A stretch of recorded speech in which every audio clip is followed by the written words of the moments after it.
20 April 2005 ছেলেটা আমায় propose করলো। আমি তার নামটাও জানতে চাইনি, হাসলাম কেবল। তারপর 1.5 বছর সে শুধুই প্রপোজ করে গেল আমায়। 17 জুলাই 2007 আমার শুভ বিবাহ সুসম্পন্ন হলো বাবার দেখা প্রতিষ্ঠিত পাত্রে। ছেলেটার শেষ মেসেজ ছিল, তোমার জীবনে আমি কি একটু কোথাও থাকতে পারি না? আমি আনমনে সেই প্রথম লিখেছিলাম, যে শাখায় ফুল ফোটে না, ফল ধরে না একেবারে, তোমার ওই বাদল বায়ে দিক জাগায়ে সেই শাখারে। কোনো উত্তর আর আসেনি। বর এসেছে। নতুন বর মাথায় সিঁদুর তুলে দেওয়ার মুহূর্তে মনে পড়েছিল আমার ডায়েরিতে লিখেছিলাম, ছেলেটার কি যেন কি নাম, ঠিক একটা সুখের মতো, ঠিক একটা মস্ত আলো। বাবা পড়ে ফেলেছিল কোনোভাবে, চিৎকার করে বলেছিল, যে ছেলেটাকে পরশু দেখেছিলাম তোকে কলেজে নামাতে গিয়ে তোর দিকে ফ্যাল ফ্যাল করে চেয়েছিল, দেখেই মনে হয় একেবারে। যাক সে কথা, ও সব চলবে না। বর তোমার পাকা হয়ে গেছে অনেক কাল আগে।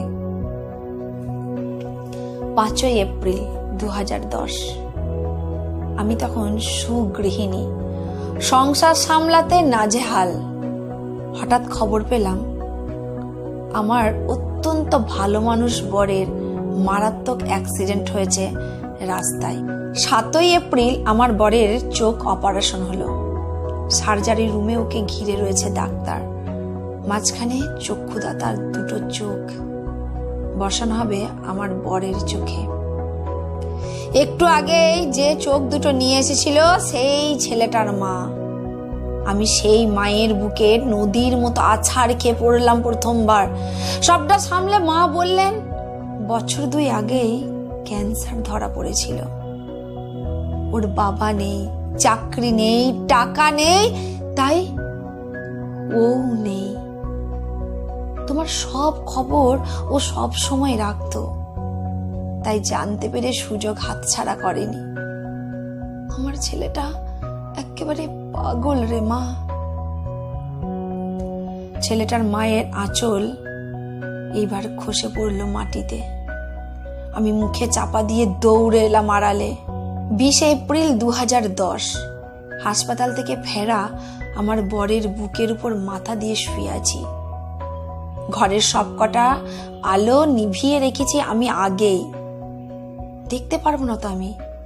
ও চোখ, ওই প্রথম প্রপোজের স্মৃতি, ওই 20 এপ্রিল, আমার ডায়েরি।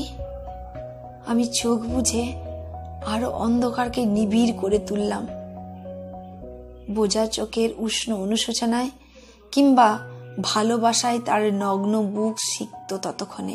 হঠাৎ 2 হাতে আমার মুখটা তুলে আমার বর গেয়ে উঠল,